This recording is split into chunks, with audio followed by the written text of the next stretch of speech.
Hello everyone, welcome to engineers वाला। भाई RRB अपने बातों का एकदम पक्का हो गया है। आरआरबी ने कहा कि आप लोगों को भाई 5 तारीख को आपकी आंसर की दे दी जाएगी। 4 बजे की जगह आपको 6 बजे आंसर की मिली, लेकिन आंसर की दे दी गई और आप लोगों ने अपनी आंसर की चेक कर ली होगी।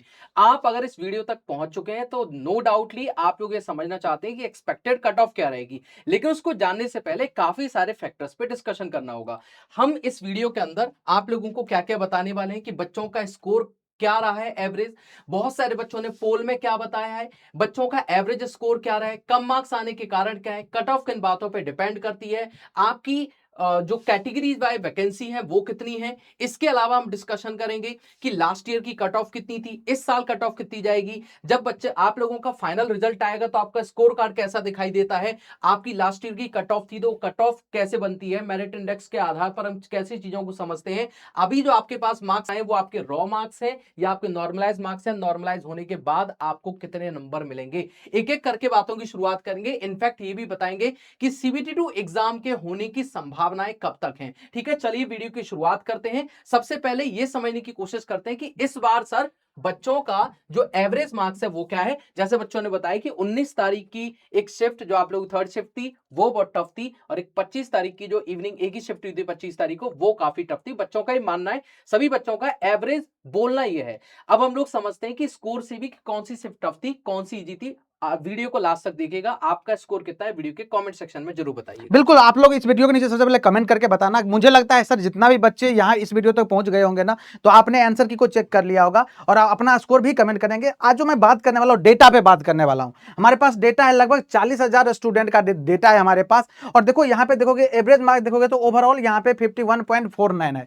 अब सबसे बड़ी क्वेश्चन ये आता है, सर ये 100 मार्क्स का पेपर है, टोटल 100 मार्क्स का पेपर था, उसमें से ये 51.49 मार्क्स आया है, इसका रीजन क्या है सर? तो अगर मैं देखूं, देखो ये 7 शिफ्ट का है, 25 का शिफ्ट, 25 का पहला दूसरा सॉरी 25 का थर्ड शिफ्ट है, 20 का पहला दूसरा शिफ्ट है, यहाँ पे 19 का पहला दूसरा शिफ्ट है, तीसरा शिफ्ट है, और ये तीसरा शिफ्ट है कब का? 20 का। अब अगर ये सब क्यों देखोगे ना, इस सातों डेटा को देखोगे, तीनों शिफ्ट में पेपर हुआ था, 19 को, 20 को 3 शिफ्ट में और 25 को एक शिफ्ट में।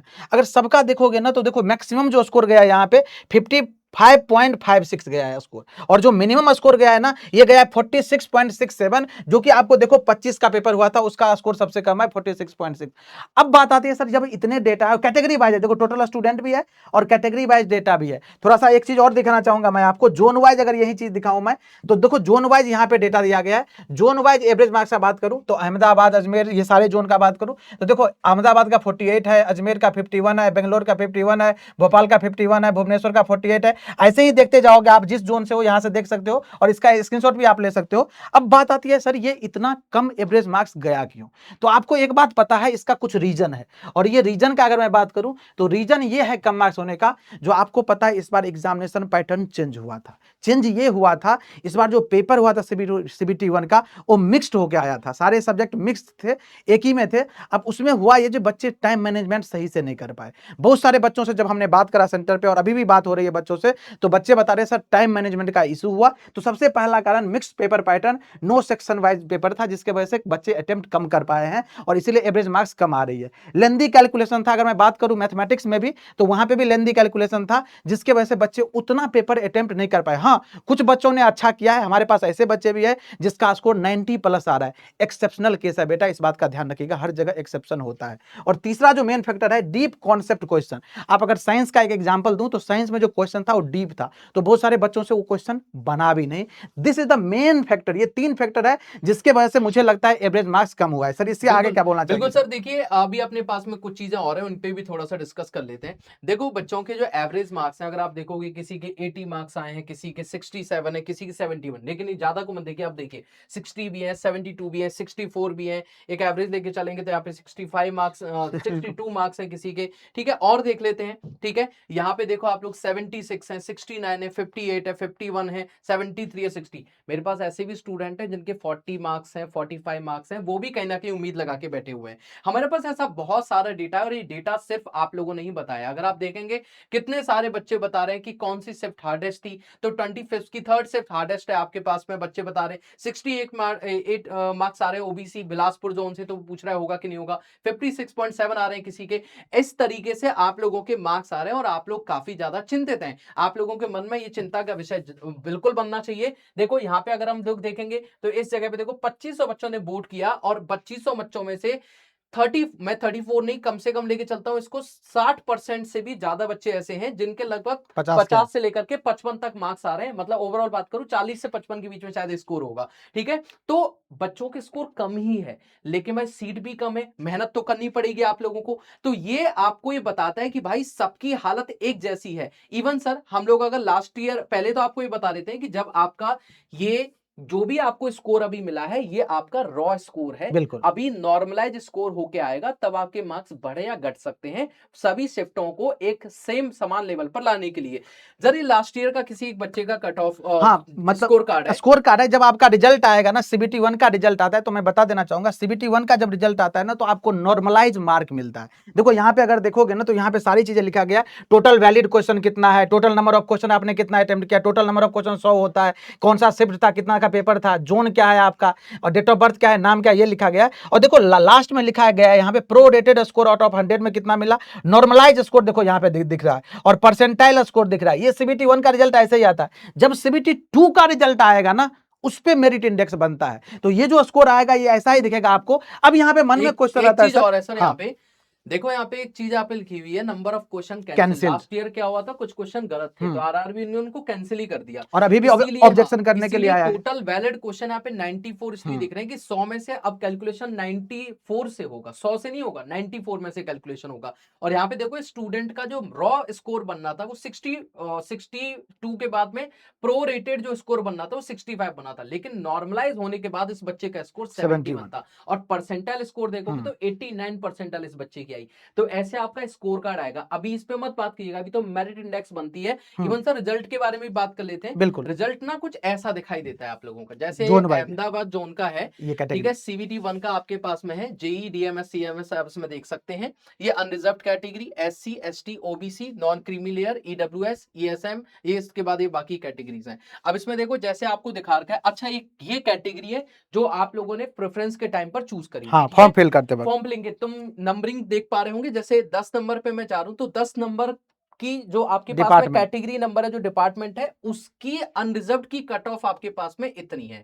इस तरीके से आपके पास चल रहा है। और ये आपके पास में क्या चीज है पता है, this is merit index score. Okay, तो इस बात को ध्यान रखिएगा, ये नॉर्मलाइज कट ऑफ मार्क्स हैं आपके, सॉरी नॉट मेरिट, ये नॉर्मलाइज स्कोर है, नॉर्मलाइज कट ऑफ मार्क्स हैं ये आपके, ठीक है, नॉर्मलाइज होने के बाद जो आपके मार्क्स आए, तो इसके आधार पर मिलेगा आप लोगों को CBT 2 में जाने का मौका। क्लियर पॉइंट है, ठीक है। अब सर बात कर लेते हैं जिसके लिए बच्चे वेट कर रहे हैं। अच्छा एक चीज और है सर, उस पर और डिस्कशन करें, चलो हम फाइनल पे आते हैं, फिर बच्चों से लास्ट में और डिस्कशन करें। ये सर लास्ट ईयर का कट ऑफ है, ये कट ऑफ है 2024 CBT 1 का। अगर देखो मैं सारे जोन का नहीं लिया हूं, आपको ही पता है इस बार अगर मैं बात करूं सबसे ज्यादा वैकेंसी आरआरबी कोलकाता में है, ऐसे ही मुंबई में है, बाकी भी और जोन है उसमें है, वो दिखा भी सकते हैं सर, हाँ स्टूडेंट को। ये देखो ये जोन वाइज दिया गया। आरआरबी कोलकाता में अगर देखो टोटल वैकेंसी 628 है। अगर मैं मुंबई का बात करूं देखो 434 है, आरआरबी प्रयागराज का बात करूं तो 162 है, चेन्नई का बात करूं ऐसे ही। आपको ये सब पता है, ये सब डेटा तो ऑलरेडी पता है, लेकिन अभी जो मेन बात है ना आपके दिमाग में चल रहा है ना सर कट ऑफ क्या रहेगा, तो देखो मैं थोड़ा प्रीवियस ईयर कट ऑफ को के बारे में बता देता हूं। CBT 1 का जो लास्ट ईयर 2024 में जो कट ऑफ गया था, आरआरबी कोलकाता का UR का 74.6, SC का 56, ST का 67, OBC का 74, EWS का 66। ऐसे अगर मुंबई का बात करूं UR का 70.8 आएगा, SC का 66 आएगा, ST का 56.4, OBC का 70.5 और EWS का 65। ऐसे ही प्रयागराज, चेन्नई, अहमदाबाद, रांची, आपको एक आइडिया लग रहा होगा। और ये जो चीजें दिख रहा है ना, ये इसको देख करके अब आपके मन में क्वेश्चन ये आ रहा होगा सर इस बार जो अभी आप लोगों ने पेपर दे के आए हो और आप लोगों ने आंसर की भी चेक कर लिया है, तो आंसर चेक करने के बाद आपके मन में आ रहा है सर मेरा स्कोर इतना आ रहा है, क्या मैं आरआरबी जेईई CBT 2 का तैयारी करूं, क्या मेरा एग्जाम क्लियर हो जाएगा। तो इसके बारे में फाइनली ये सारी डेटा को देखने के बाद अब हम बात करने वाले हैं जो इस बार का एक्सपेक्टेड कट ऑफ क्या रहने वाला है। और सबसे पहले मैं इस वीडियो के नीचे आपसे मैं एक गुजारिश करना चाहूंगा, अगर आपने आंसर की चेक कर लिया है तो आप जरूर अपना ब्रांच, शिफ्ट और आपका स्कोर कितना आ रहा है ये भी बताइएगा। और कुछ ज्ञानी लोग भी आएंगे, बोलेंगे ऐसा नहीं होगा, वैसा नहीं होगा। बेटा ये हम अनुमान लगा रहे हैं, इतने सारे बच्चों का ताकि डेटा आप है। लोग CBT 2 एग्जाम की तैयारी करना शुरू कर दें। हाँ ठीक है, अब बहुत सारे बोलेंगे सर अब तो कोर्स बेचने आए होंगे। हाँ हमने कोई कोर्स की बात इसमें नहीं करी है। आप चाहें जहां से तैयारी शुरू करें, लेकिन टाइम पर तैयारी शुरू करें। This is the main point. एक बात और सर, काफी हाँ बच्चे सोच रहे होंगे कि सर आप जो कट ऑफ बता रहे हैं ये तो काफी ऊपर हमें लग रही है, हम्म, या फिर ये तो काफी हाई कट ऑफ लग रही है। बेटा देखो, लास्ट ईयर जैसे हमने इस बार आपको 40,000 बच्चों का जो भी डेटा हमारे पास उपलब्ध हो पाया इंटरनेट से, हमने आपको दिखाया 40,000 बच्चों का एवरेज स्कोर काफी कम है। लास्ट ईयर जो एवरेज स्कोर था वो इसके कंपैरिजन में ज्यादा था। पेपर ठीक भी है, आसान था सर। पेपर भी आसान था, नंबर स्टूडेंट बहुत ज्यादा थे, तो उनको अटेम्प्ट करने के लिए काफी टाइम भी मिल गया था टाइम। ठीक है, तो यहाँ पे आपकी जो कट ऑफ है थोड़ी सी आपको हाई लग रही होगी, लेकिन उन्हीं जोन्स की है जिनमें आपको बहुत ज्यादा कंपटीशन था। ठीक है, क्योंकि देखो जब आप लोग जाते हैं कट ऑफ के ऊपर, तो कट ऑफ बहुत सारी चीजों के ऊपर डिपेंड करती है। कौन कौन सी चीजों के ऊपर? सर कितने नंबर ऑफ कैंडिडेट अपीयर हुए पर्टिकुलर एग्जाम, एक जोन की शिफ्ट, जोन की वैकेंसीज के आधार पर। ठीक है, नॉर्मलाइज आपका normalisation based on the shift difficulty level की, जो आपकी जिस शिफ्ट में आपने एग्जाम दिया वो कितनी डिफिकल्टी, आपके दोस्त की कितनी डिफिकल्टी, कितनी आसान थी, इन सभी के आधार पर नॉर्मलाइजेशन होता है। इस बात के ऊपर डिपेंड करता है। नंबर ऑफ वैकेंसीज कितनी थी, जोन वाइज वैकेंसीज कितनी है आपकी, उसके आधार पर डिफिकल्टी लेवल क्या है क्वेश्चन का, उसके आधार पर कैंडिडेट का एवरेज स्कोर, और फाइनली कैटेगरी, इन सभी के आधार पर फाइनल आप लोगों को कट ऑफ चेक करी जाती है। जब आप भी चेक करते हो तो इन सभी चीजों को ध्यान में रखते हुए करते होंगे। अब मुद्दा आता है सर, मेन मुद्दा, कि अब फिलहाल आप लोगों को तैयारी शुरू करें तो कैसे शुरू करें? This is the final. I hope कि ऐसा हो कि कट ऑफ इस बार की कम जाने के चांसेस हैं, फिर भी हम इसमें एक मार्जिन लेकर के चल रहे हैं। शायद आपकी कट ऑफ अगर अनरिजर्व्ड कैटेगरी से हैं, किसी भी आप जोन में जा रहे हैं, अगर आप लाइक हाई कंपटीशन जोन में भी जा रहे हो, देखो हाई कंपटीशन जोन की बात करेंगे तो लो कंपटीशन जोन में अपने आप क्लियर कर लोगे एग्जाम बिल्कुल। को। तो हाई कंपटीशन जोन में जाने के बाद भी इस बार 66 से 70 के आसपास आपकी कट ऑफ जा सकती है। यूआर का। हाँ, यूआर का, ईडब्ल्यूएस का 62 से 65, ओबीसी का 65 से 69, एससी का 58 से 62, एसटी का 55 से 60। ठीक है, किसी को अगर ये वीडियो देखना है तो आप डायरेक्ट लास्ट में जाके भी देख लें, कोई प्रॉब्लम नहीं है, लेकिन हमने आपको एक एनालिसिस दिया है जिससे कि आप लोग थोड़ा और ऑथेंटिसिटी क्रिएट कर पाए इसकी, और आप अपनी तैयारी को शुरू करें। भाई ये मेन रीजन है। और सर एक और बच्चे के बिल्कुल। मन में क्वेश्चन, सर ये जैसे आपने बताया ना, ये एक्सपेक्टेड कट ऑफ है, ये अब आपके मन में ये चल रहा होगा सर, अगर हम हमारा स्कोर इतना आ रहा है ना, तो सीबीटी 2 का एग्जाम कब तक हो सकता है? हाँ, क्या बिल्कुल। चांसेस है सीबीटी एग्जाम होने का? देखो आपको बिल्कुल घबराना नहीं है, हम डेटा के साथ ही बात करने आए हैं और पूरा डेटा आपके सामने रख दिया है। अब आप चॉइस करो जो क्या सही है क्या गलत है, ये सारी चीजें मैंने बता दिया। अगर इस डेटा को देखोगे ना, ये लास्ट ईयर का ही डेटा है, देखो यहाँ पे क्लियरली मेंशन है, जो 23 दिसंबर को 23/12/2024 को आंसर किया गया था, आंसर की अवेलेबल। एग्जाम के 5 दिन और एग्जाम कब हुआ था? देखो 16 से लेकर 18 दिसंबर तक एग्जाम हुआ था, आंसर की 23/12 को आ गया था। और जैसे ही आंसर की 23/12 को आया, इसके बाद से देखोगे डेट, तो 22 अप्रैल, देखो 23/12 को आया था आंसर की, और 22 अप्रैल, लगभग 4 महीने के आसपास जो है आपका सीबीटी 2 का एग्जाम हो गया था। आप एक बात का ध्यान रखें, ये उस समय हुआ था जब आरआरबी इरेगुलर था, अब आरआरबी रेगुलर हो गया है, सारा चीज अपडेट करके दे रहा है। तो आप ऐसा मान सकते हो, अगर आप अभी से मान लो तो आप 3 से 4 महीना अप्रोक्सीमेट लेकर के चलो, जो आरआरबी जेईई सीबीटी 2 का एग्जाम होगा, तो 3 से 4 महीना का टारगेट प्लान करो और उसके अकॉर्डिंग आप अपना तैयारी स्टार्ट कीजिए। मुझे उम्मीद है आप सभी लोगों ने एक सारी चीजों के बारे में एक रफ आइडिया मिला होगा, और आपको लगा होगा जो आपके मन में जितने भी कंफ्यूजन थे, जितने भी क्वेश्चन कल से जब से आंसर किया आया है, तब से लेकर के अभी तक जब तक ये वीडियो मिला चल रहे थे, मैं उम्मीद करता हूं ये सारा कंफ्यूजन दूर हो गया होगा। इसके बावजूद भी अगर आपके मन में कंफ्यूजन है, आप कनेक्ट कर सकते हैं Devesh sir PW Telegram channel, Krishna sir PW Telegram channel, इस पे आप कनेक्ट करके अपना डाउट डिस्कशन कर सकते हैं। हम लोग डेफिनेटली उसको रिजॉल्व करने का कोशिश करेंगे। क्या और बाकी आप लोग हमारे चैनल पर आरआरबी जेईई के हर एक सब्जेक्ट के ब्रांच वाइज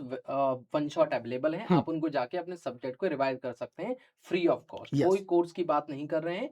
कोर्स अगर आप लोग डिसिप्लिन मेंटेन करना चाहते हैं, आप कहीं से भी कोर्स ले सकते हैं, बट आपकी तैयारी शुरू करना बहुत इंपॉर्टेंट है अभी। And thank you so much, मिलेंगे हम लोग नेक्स्ट वीडियो के अंदर।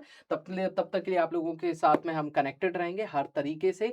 Bye bye, all the best. और इस वीडियो के कमेंट सेक्शन में आप अपना एक बहुत अच्छा मोटिवेटेड कमेंट लिखिएगा, रादर देन किसी से डिस्ट्रैक्ट होने की बजाय या इस कमेंट सेक्शन में गंदगी फैलाने की बजाय। थैंक यू सो मच, धन्यवाद, bye bye. Thank you so much.